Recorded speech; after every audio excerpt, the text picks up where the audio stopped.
ஒரு எறும்பு நம்மளை கடிச்சிச்சுன்னு வைங்களேன், அதை அப்படியே விட்டா அது சரியாயிடும். ஆனா நம்ம அதை விட மாட்டோம். என்ன செய்வோம்? அதை சொரிஞ்சு சொரிஞ்சு சொரிஞ்சு சொரிஞ்சு அது கடிச்ச அந்த காயத்தை பெருசாக்கிடுவோம். கடிச்ச எறும்பு அது பாட்டுக்கு போயிடும். இதே போலதான் சில வேலைகள்ல சில மனிதர்கள் நம்மளை காயப்படுத்திடுவாங்க. அவங்க காயப்படுத்திட்டு போயிடுவாங்க. ஆனா நம்ம அதையே நினைச்சு நினைச்சு நினைச்சு இப்படி பேசிட்டாங்களே, இப்படி பண்ணிட்டாங்களே அப்படின்னு அதை நினைச்சு நினைச்சு நாம தான் அந்த பிரச்சனைய பெருசாக்கிடுவோம். ஒருத்தங்க நம்மள ஹர்ட் பண்ணிட்டாங்கன்னா நம்ம அதுக்கு பதிலா என்ன செய்யணும்னு பைபிள் என்ன சொல்லுதுன்னு பாப்போமா? ரோமர் 12வது அதிகாரம் 19வது வசனத்தை பாருங்க. பிரியமானவர்களே, பழி வாங்குதல் எனக்குரியது, நானே பதில் செய்வேன் என்று கர்த்தர் சொல்லுகிறார் என்று எழுதி இருக்கிறபடியால் நீங்கள் பழி வாங்காமல் கோபாக்கினைக்கு விட்டு விடுங்கள் அப்படின்னு பைபிள் சொல்லுது. ஒரு எறும்பு நம்மளை கடிச்சிட்டுங்கிறதுக்காக அந்த எறும்பை தேடி போய் நசுக்கி கொள்ளணுமா? இல்ல. உங்களை யாராவது ஹர்ட் பண்ணிட்டாங்கன்னா அவங்கள எப்படியாவது நம்ம பழி வாங்கணும் அப்படின்னு நம்மளுடைய மைண்ட் திங்க் பண்ணும்.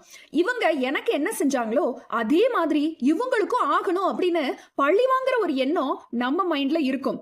ஆனா அதை நம்ம கர்த்தர்கிட்ட விட்டுறணும். கர்த்தர்கிட்ட விடும்போது நம்ம யோசிக்கிற மாதிரி அவர் யோசிக்க மாட்டாரு.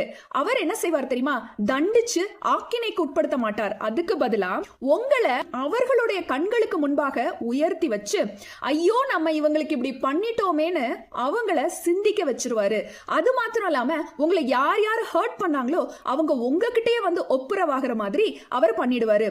உங்களுக்கும் அவங்களுக்கும் இருக்கிற உறவை சமாதானமான ஒரு உறவா அவர் மாற்றிடுவாரு. ஏன்னா கர்த்தர் நல்லவர், அவர் நன்மையானவைகளை செய்வார். அதனால நம்ம மனுஷிகமா திங்க் பண்ணாம ஆண்டவருடைய சிந்தை எப்படி இருக்கோ அப்படி நம்ம திங்க் பண்ணணும். யாராவது நம்ம ஹர்ட் பண்ணிட்டாங்கன்னா அவங்கள கர்த்தரிடத்துல ஒப்பு கொடுத்து அவங்களுக்காக நீங்க ஜெபம் பண்ணுங்க. உங்களை ஆண்டவர் அவங்க கண்களுக்கு முன்பாக உயர்த்தி வைக்கிறத அவங்களே பார்ப்பாங்க. நம்ம கிறிஸ்தவர்கள் தீமைக்கு என்னைக்கும் தீமை செய்யக்கூடாது. தீமைய நன்மையினால வென்று விட வேண்டும். நிச்சயமா ஒரு நாள் வரும், அன்னைக்கு உங்களை யார் யார் துக்கப்படுத்தினாங்களோ, துன்பப்படுத்தினாங்களோ, நீங்க கண்ணீர் சிந்துவதற்கு யாரெல்லாம் காரணமா இருந்தாங்களோ அவங்கள தேடி வர்ற நாட்கள் வரும். கர்த்தர் அந்த ஜனங்களுடைய எல்லார் கண்களுக்கு முன்பாகவும் உங்களை உயர்த்தி மேன்மையாக வைப்பார். அது மாத்திரம் இல்லாம நீங்க தலை குனிந்து வெட்கப்பட்ட இடங்கள்ல உங்க தலைகளை கர்த்தர் உயர்த்துவார். நீங்க வெட்கத்துக்கு பதிலாக 2 தனையாக இல்ல, 100 தனையாக இல்ல, 1000 மடங்கு ஆசீர்வாதங்களை நிச்சயமாக கர்த்தர் உங்களுக்கு தருவார். ஆமேன்.